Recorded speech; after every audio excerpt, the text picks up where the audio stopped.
Hello, Utah fans, Big 12 fans, and anyone watching this video because you just love college football and can't get enough of it like me. Today, we are diving into Utah's projected starting lineup on offense and defense. To give us position groups, we're going to talk about which ones we're really optimistic about, which ones are more in the middle, and which ones, have some potential concerns. I'm excited to dive into it with you guys. This is an article by Steve Bartle that we're going to be diving into. It's called Initial Projection of Utah Football's 2025 Starting Units.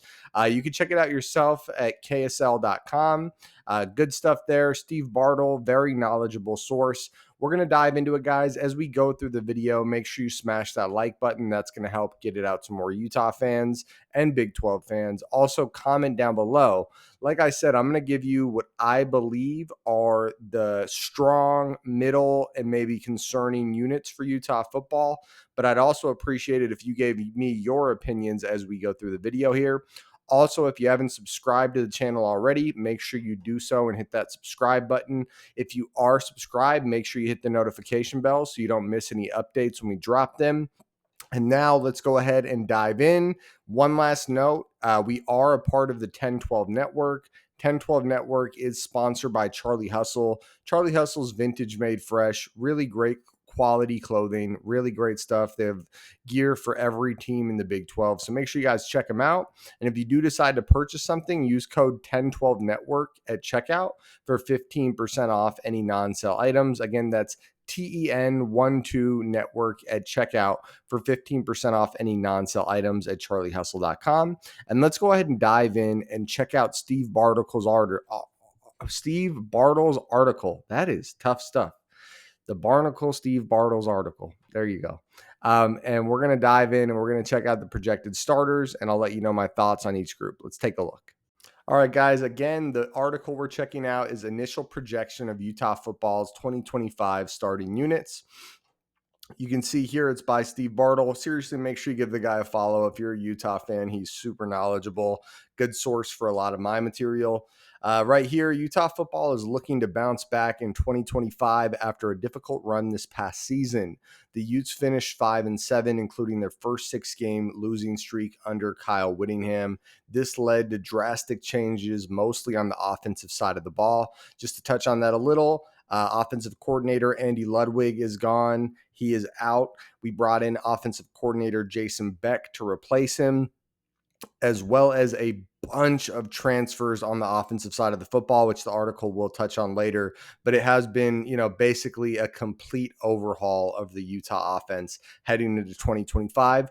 And I do believe this is where the disparity is between a lot of Big 12 fans and a lot of Utah fans in the outlook and the optimism for Utah's 2025 offense.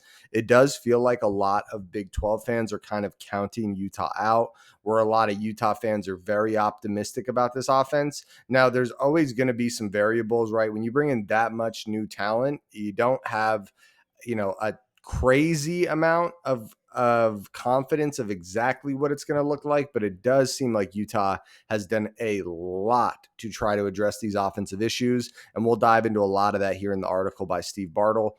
Some outlets still consider Utah a Big 12 favorite in 2025, while many will take more of a wait-and-see approach. Yeah, kind of what I was touching on there a second ago. After changes in staff and personnel on offense, Utah aims for a much improved performance next season.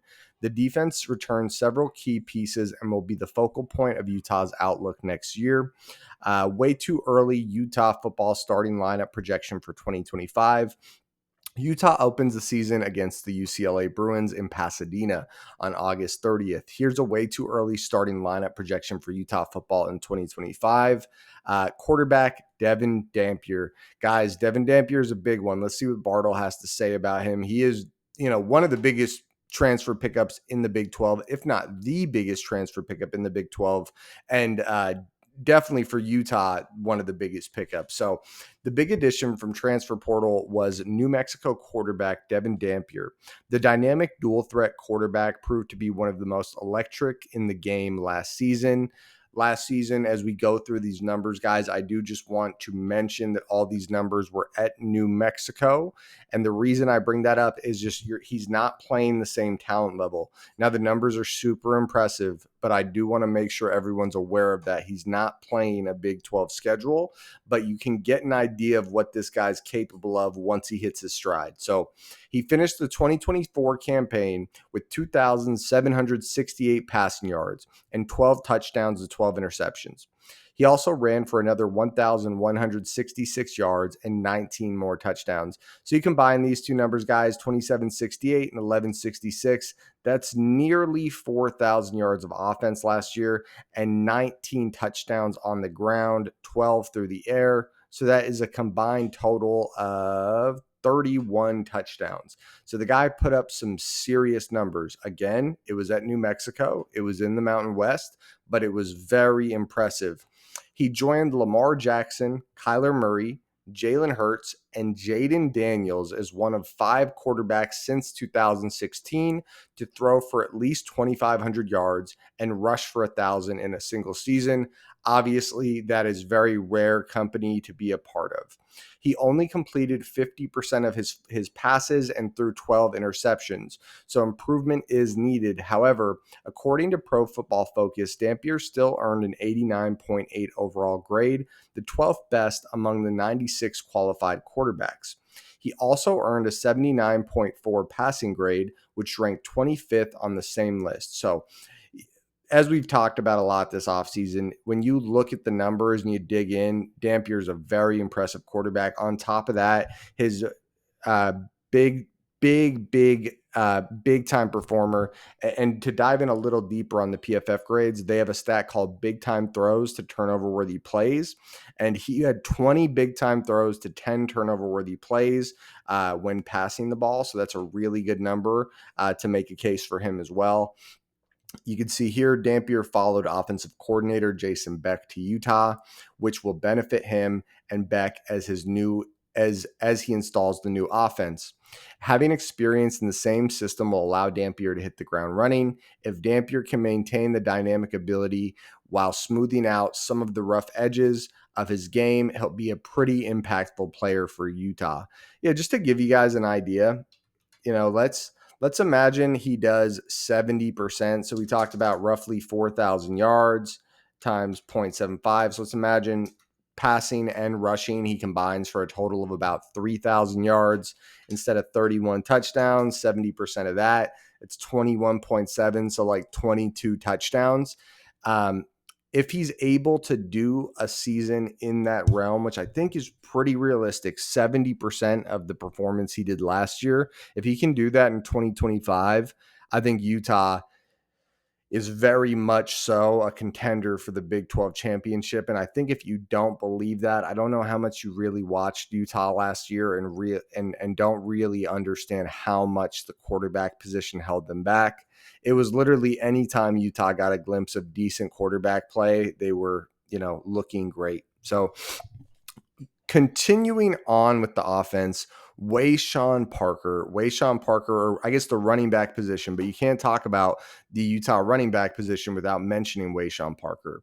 Another significant transfer portal addition, Parker was considered a top 3 running back by many outlets. Just to touch on that a little, I remember there were times where some of the outlets had him as the number 1 running back prospect, really big time prospect. He had offers from programs such as Arizona, Arkansas, California, Ole Miss, Tennessee, and USC. As a true freshman at Washington State, Parker finished the 2024 season with 750 yards and 4 touchdowns on 137 carries. The 5'10", 206-pounder seems primed for an increased workload at Utah. He should also make good strides in his game as he enters year 2 of his collegiate career. Utah will work with Nakari Rogers, Devin Green, and Daniel Bray behind Parker. And just to touch a little, guys, we mentioned earlier that Jason Beck is the new offensive coordinator for Utah. his offense ran the ball like crazy. That was the thing that stood off, breaking him down.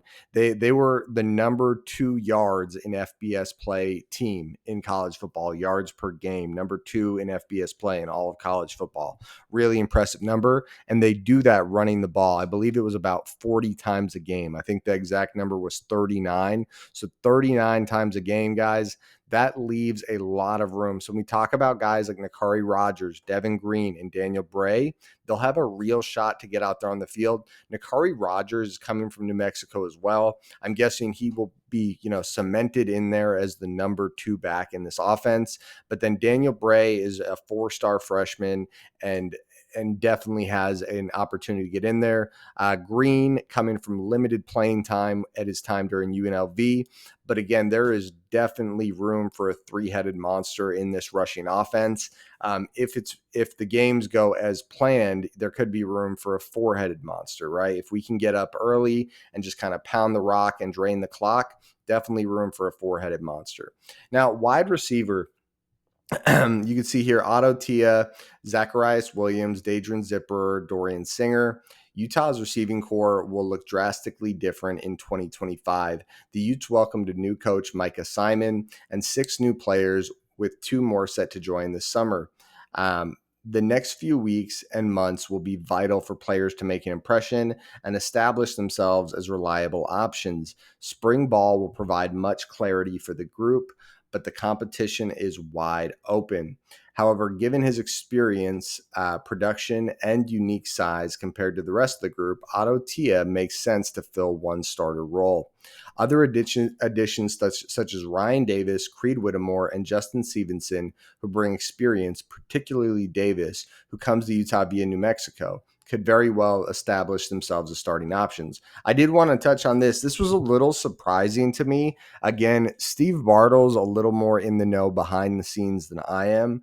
And when you look at that and you see he didn't mention Ryan Davis at the beginning. Now, he does mention him down there as a guy that could start. To me, Ryan Davis is one of the clear starters on this team, especially above Zacharias William and Dadrian Zipper, right? Like even Creed Whittemore and Justin Stevenson, considering their proven experience, I'm surprised that he doesn't have them listed above Zacharias Williams and Dadrian Zipper. But either way, it's a very good receiving core. Moving on.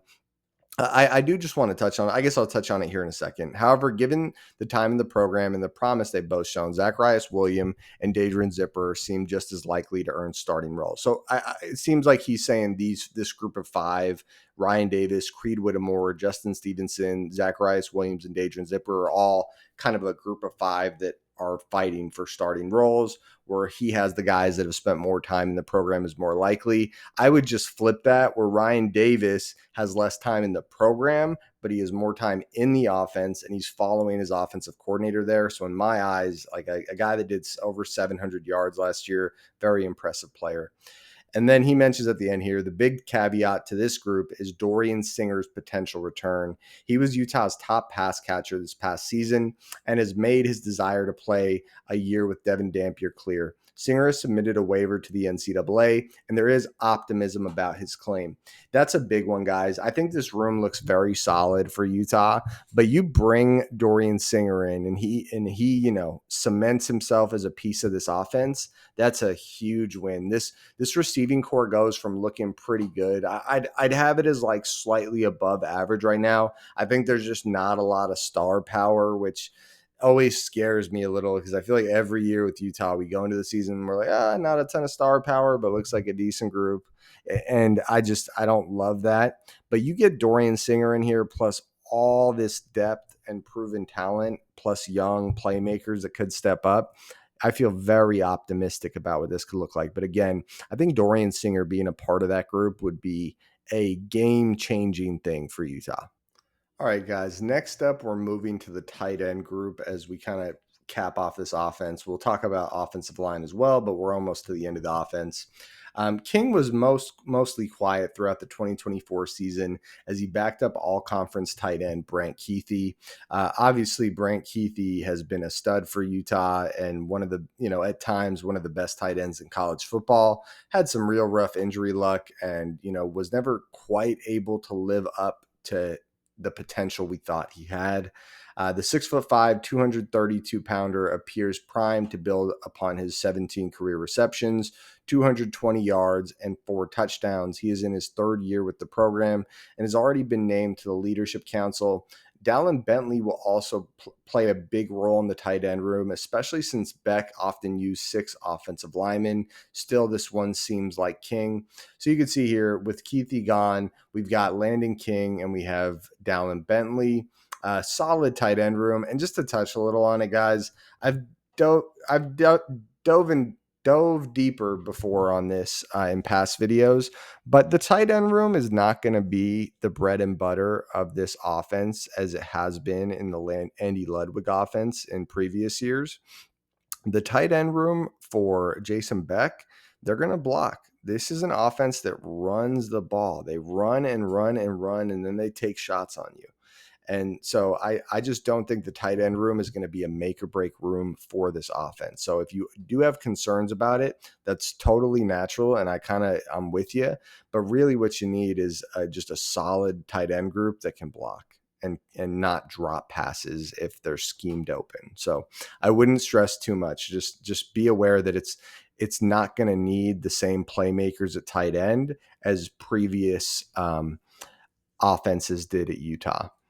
So moving on to offensive line, and this is a really exciting room for Utah fans. So left tackle, Caleb Lemieux, left guard, Tanoa Togiai, or Tungai, however you say it, center, Jaron Kump, right guard, Michael Mokofisi, and right tackle, Spencer Fano.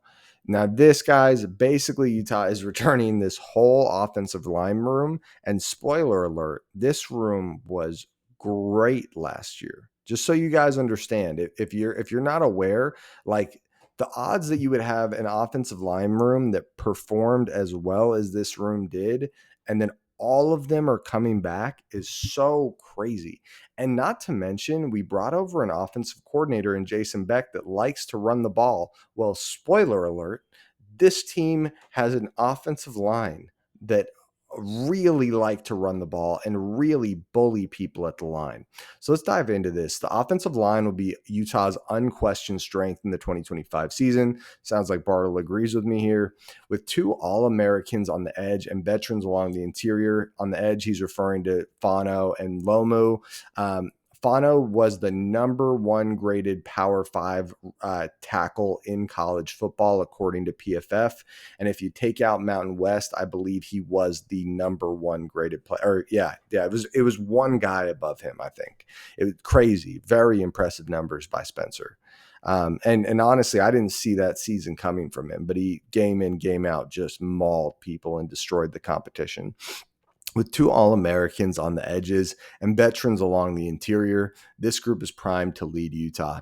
Lomo and Fano provide Utah with 2 elite-level tackles. Although pass protection is always priority number 1, given their athleticism, it will be interesting to see how Beck utilizes them in the run game. Utah will need cleaner play from the line's interior, but as the focus shifts back to the run game, the strength of Tungai, Kump, and Mokofisi will become more apparent. And I believe it was Tungai. I want to just make sure real quick.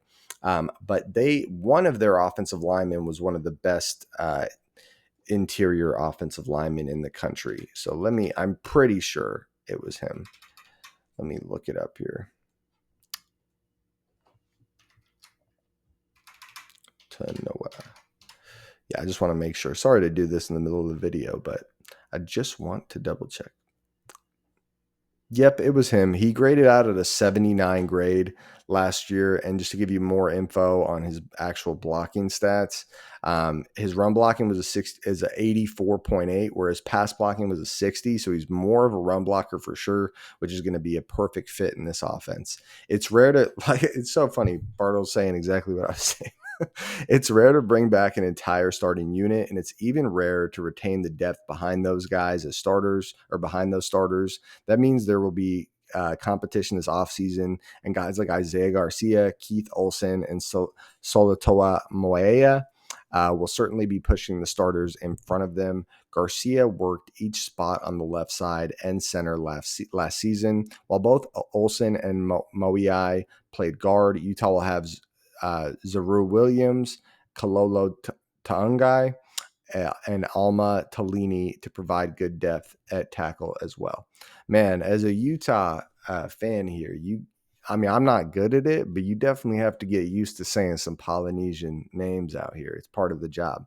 But again, really good depth for Utah at offensive line. We've done a bunch of videos breaking that down, but the starting group is ridiculously good. So, it's rare you'd ever get through a season with a perfectly healthy offensive line. I don't want to touch too much on that, knock on wood, hopefully no injuries, but in the likelihood that there are some missed games here and there, the guys that are going to be filling in shouldn't be liabilities. Honestly, Jason Beck's offense really matches our offensive line room well. So that'll round out the offense, guys, for Utah football heading into 2025. Stick around and we'll talk about the defense. Okay, guys, and now we move on to the defensive line for Utah to start off the defense. So defensive end Logan Fano, who had some injury problems recently. He had a really rough injury in 2023, and it felt like he never quite got up to, full speed in 2024. But he was a guy that was really coming on in 2023 before that injury. So really high hopes there, like really deadly. That was the year where Jonah Ellis was really going off, and for a while there, Logan Fano was right there with him, causing some madness and havoc in the backfield. Then we got Dallas Fakalahi. In a limited sample size, he has really looked deadly and looked nasty in his high school tape. Really, really nasty. If you're a hardcore Utah fan, you know this name, Dallas Fakalahi. And then Aliki Vamahi, another guy that has proven that he can get the job done in a good little sample size there. And Paul Fitzgerald, another guy transfer that's going to probably be getting his starting shot here. After losing a few veterans and another to the portal, Utah will look for players to progress and emerge from this unit. However, there is certainly optimism about what Utah has within the defensive end and tackle rooms. Logan Fano will aim to return to his form in early 2023 when he registered 12 pressures and 3.5 sacks in 5 games. Like I was touching on a minute ago, in 2023, he was looking nasty. Like Bartle says here, 12 pressures in 5 games and 3.5 sacks. He really was tracking to have a very good year in 2023. Paul Fitzgerald played more late in the year, and Utah wants to see him make a big leap this offseason. Remember, he notched 8 sacks at Utah State the year prior. Yeah, Paul Fitzgerald was a transfer in the offseason last year and then kind of didn't make a huge impact on the Utah defense this past year in 2024, but it sounds like there's some buzz that he could in 2025. There's been a positive buzz around Cash Dillon, who along with John Henry Daly hopes to make a big leap forward in year 2 with Utah. Getting a better feel for what Lance Holtzclaw and Jackson Jones can provide the unit will be a storyline to monitor this spring. I've done videos on Lance Holtzclaw. He looks like a very deadly pass rusher that should come in and cause some havoc. Jackson Jones doesn't have a ton of college tape or college experience, but his high school tape is ridiculous. I'd say this. I think Logan Fano is going to be one of the playmakers as an edge rusher, but Utah likes to run 4. They like to, rotate in and out edge rushers. And I think someone is going to come out of this room looking really good. I think one of them is going to be Logan Fano, but then you got Paul Fitzgerald, Cash Dillon, John Henry Daly, Lance Holtzclaw, Jackson Jones, right? And there's other guys too, right? There's other guys behind them that could step up. Those are just the usual suspects, the guys that I would guess would step up. Along the interior, Aliki Vamahi is back in 2025 and will be counted on to provide the veteran leadership in the room. Dallas Fakalahi showed significant promise this past season and will be counted on to play a bigger role for Utah next season. Jonah Laea has moved from the edge to tackle and has been working to gain weight. Okay, so Jonah Laea is moving inside. His goal is to reach 285 pounds and maintain his athleticism. Behind him, Carson Kafusi and Sione Motua Puaka have an opportunity to impress as freshmen and potentially carve out a role in either group. Don't be surprised to hear positive things about Mike Tuitioli or Jory Benson either. And just to touch on Carson, I think Carson was listed as an offensive tackle coming in, so that's good insight there too, to know that he's playing defensive interior, which makes sense. And then moving to linebacker, so stud Lander Barton, rover Jonathan Hall, and Mac Lavani Demooney. Stud just means strong side linebacker, rover right side linebacker, and then Mac that's like a middle linebacker. So that should be the group. It seems like Bartle's pretty confident that will be the group. Just to touch a little on this group, I want to bring up Jonathan Hall. Let me see here.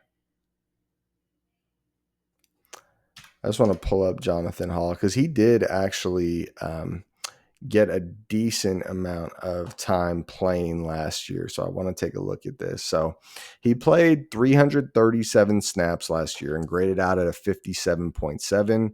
He played 55 snaps the year before. So this was really his only year getting some playing time, 57.7. That's not a good grade, but it's not terrible. I'd say it's in the below average to bad range, but considering how limited experience he had, you can't just be hating on the kid. It's not a terrible grade. Looking at him in 2023 on only 55 snaps, damn it. I was hoping he still had a red shirt, but it looks like he did play 5 games in 2023. So that's a little annoying there. But I would say Jonathan Hall, 57.7, you can be somewhat optimistic there. I think he's clearly the weakest out of the 3 starters at linebacker. Lander Barton had some inconsistency last year, but really, like when you say stud, that adds up, right? Because that's what he is. He's super high ceiling guy and a guy that definitely wins you games. It was weird to see some inconsistency last year, but it does seem like word behind the scenes is there was an injury there. Lavani Demooney was a guy in 2023, was coming on like a real big playmaker, really was a big piece of this defense, and a really solid player. But then the injury before the 2024 season, and he was out all season. So I would expect him to maybe take a little bit of time to knock the rust off, but we'll kind of see how that goes. A decent group overall, though. I just wouldn't be surprised to see some bumps and bruises early in the year from this group. Behind the defensive line, he says offensive line here, but I think he means defensive line. Utah's next best unit is oh no, he does mean offensive line. So he's saying this is the next best group. I don't know if I'd agree with that, actually. But behind the offensive line, Utah's next best unit is the linebacker room. The team returns key veterans and has added significant talent behind them. After ups and downs, Lander Barton hit his stride over the season's final month. Like I mentioned, some inconsistency last year, but he did look good at the end of the season. He turned into the playmaker many wanted him to be, thanks to a number of havoc plays over the final month, including the pick 6 to extend Utah's streak to 21 seasons. If you guys aren't aware, Utah is the longest pick 6 streak in college football. 21 seasons in a row they've had a pick 6. With another year in the program, the goal is for Barton to put it all together next season. After moving to linebacker at the end of fall camp, Jonathan Hall played a big role for Utah this season. He filled in as injuries mounted and showed some exciting potential. With another year to develop physically and become more accustomed to the role, Hall seems poised to make a bigger impact in 2025. Kind of what I talked about, right? He was a guy that got playing time last year, a good amount of playing time, struggled a bit, but he wasn't terrible. And you got to imagine he'll be a little better next year, at least, if not take a big step. So you feel confident he'll be a decent linebacker this year. What's crazy is that Utah will also be welcoming back their top tackler in 2023, Lavani Demooney. As we talked about, Lavani did look really good last year. Unfortunately, in 2023, he suffered a season-ending injury in spring ball last year. However, he's been cleared and will actively participate in the offseason work. There is plenty of talent behind these three with Trey Reynolds, Kenai Lopes, Hunter Andrews, Elijah Ellis, Matiaki Hilu, Christian Thatcher, and Cyrus Polu. Christian Thatcher and Cyrus Polu, both 4-star players, really good-looking freshmen. Excited to see how they look. So if any of these linebackers aren't up to snuff, we got a really good group that can come in and backfill. Okay. And next, we're going to talk about corners and safeties. Okay, and for the corners, it starts with Smith Snowden, Scooby Davis, Donovan Saunders. Smith Snowden appears primed for cornerback one duties. How exactly that will look between playing in the slot and outside is to be determined. However, he is the unquestioned top dog in the room. Snowden's played a stingy brand of coverage while also displaying playmaking ability. He will play inside and out, but more importantly, should rarely leave the field next season. And just to touch on that a little bit, what's his name? Morgan Scalley, the defensive coordinator for Utah, future head coach, talked about in the offseason that Smith Snowden's going to play on the outside quite a bit this year. So that should be exciting. Super talented player that I'm excited to see cover more area of the field. Scooby Davis played a bigger role last season and showed some good potential throughout the year. Given his experience, it's paramount that he parlays that into this offseason and takes a good step forward in his game. Donovan Saunders, Blake Cotton, and Jeremiah Caldwell all joined the program last month. All three possess great size, 6'2", and great length to go along with it. How things shake out amongst this trio will be a top storyline in the offseason. Utah actually heavily pursued Saunders in the 2023 winter portal cycle before he ended up at Texas A&M. Given that fact, Saunders seems like the odds-on favorite to emerge from the group Utah brought in. However, Cotton has 3 years of good play at UCA Davis, while Caldwell is a JUCO bounce back who played quite well this past season. So, cornerback room, I'd kind of round it out as this: Smith Snowden should be a clear number one corner for us. You know, he should be able to go out there and compete against the best in the conference. He's very talented. Scooby Davis, a guy that flashed last year and looked really good to me. I'd say he's a guy that if he is one of our starting corners, it's not the worst thing in the world.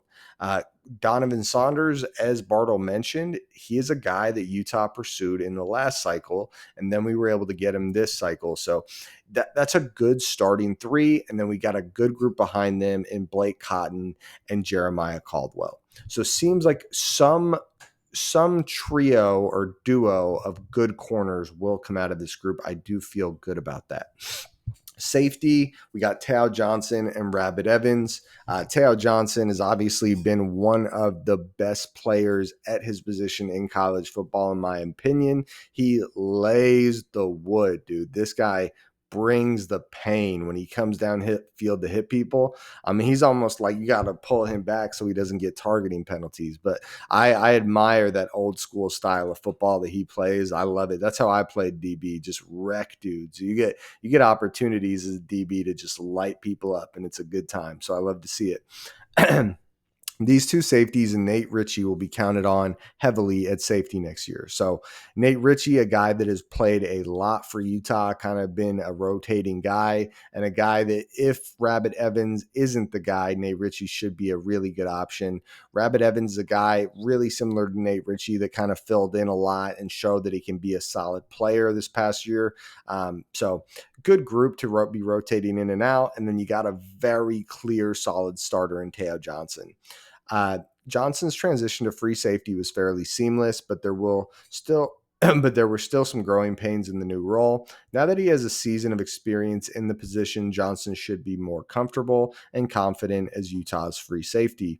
Evans came on strong for Utah over the final month of the season. He ended the season with 33 tackles, 2 for a loss, both of which came against UCF. With a good offseason, Evans appears ready to make a bigger impact next season.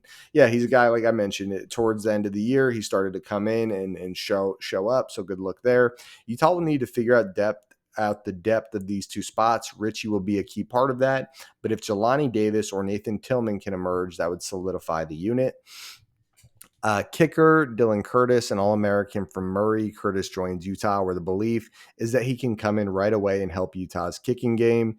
Orion Phillips, a transfer from Missouri. Phillips averaged 43 yards per punt and as long as Utah gets something close, they will be fine. Punt returner looks like that's Smith Snowden. Kick returner, it's Snowden and Whittemore. So that is the group, guys. Those are all of Utah's projected starters. Stick around. I'm going to just speed run back through these positions, give my final thoughts on which positions I feel really strong about and which positions are kind of, more in the middle. And if there are any I do have a concern about, I'll go ahead and shout that out. So let's go ahead and move on to the final thoughts. All right, guys, if you made it this far, please don't forget to smash that like button. That'll help get the video out to more Utah fans, Big 12 fans, and just college football fans in general. Also, comment down below. Like I mentioned, I'm going to give you guys my thoughts on each position group now. The good ones, the middle of the road ones, and the concerning ones. So give me your thoughts as well as we go through these. And finally, subscribe to the channel if you haven't already. Hit the notification bell so you get updates anytime we drop content. So let's go ahead and dive in here. First out the gate, quarterback. I'd say this with quarterback, I'm going to give it a very strong position. I feel very good that Dampier is going to be a playmaker, and at minimum, he will be a solid Big 12 starter or above average starter. That's kind of the floor I see for him. But at the ceiling, I see him being, one of the better quarterbacks in college football. So feel really good there. I'd say I do have some small concerns about the depth behind him. There's a world where running the ball this much brings up some injury concerns. And if if anything did happen there, that would be pretty rough for us. So, that's my thoughts on that. Moving on to running back. This is another one that I'm going to go with. This one, I'm going to go medium. This might be a little bit of a controversial take, but I'm going to go medium. I feel really good about Wayshawn Parker. I do think some people are acting like Wayshawn Parker is already one of the best running backs in college football. I think Wayshawn Parker is very good. I did a lot of videos talking about this guy. 5'10", 206 pounds, 750 yards, 4 touchdowns on 137 carries. I would just say pump the brakes with thinking he's a world beater right now, or at least from what we've seen. 750 yards, 4 touchdowns is not crazy. You dive into the numbers, they are strong numbers, and he does look good, but he is going to have to come in and show that he can do it at the P4 level. I do believe he's absolutely capable. I think he'll be, a very strong rusher for us, but I do think there's a little bit of, wait and see there before you, go crazy about it. I also think Nakari Rogers is a really slept on player for Utah. He's a guy I think he's going to give Parker a bit of a run for his money for that number 1 touches spot. And Nakari Rogers had really impressive numbers coming out of New Mexico in the same offense, same quarterback, same offensive coordinator. So I think he's a guy people should give a little more respect to. I think the reason I have this as a medium group, not a high group, where it definitely was borderline for me, it's just the Devin Green, Daniel Bray. I know there's another young guy coming in that could steal some reps, but I just don't love that last group. It's like, I think they're all talented, right? Especially Daniel Bray. My concerns are more along the lines of like, hey, we're going to be running the ball about 40 times a game. About 30 of those carries are supposed to be going to running backs. What is the plan here if none of those guys are really, making it happen? Or if, God forbid, one of these running backs goes down that's supposed to be starting. I think that's, a realistic and honest concern for me, where it's, some people are acting like this running back room is set and ready to go. I would not hate the idea of us, in April in the spring portal grabbing another guy. Moving on to wide receiver. I'm actually going to go ahead and give this one a medium as well. You know what I'm going to do? I'm going to say it this way. I think if we don't get Dorian Singer back, I'd actually label this as a bit of a concerning position.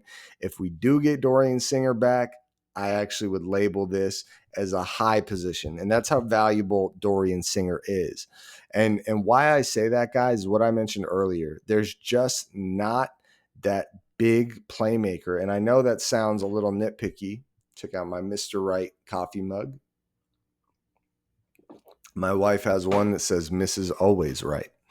That's a real thing. I'm not joking.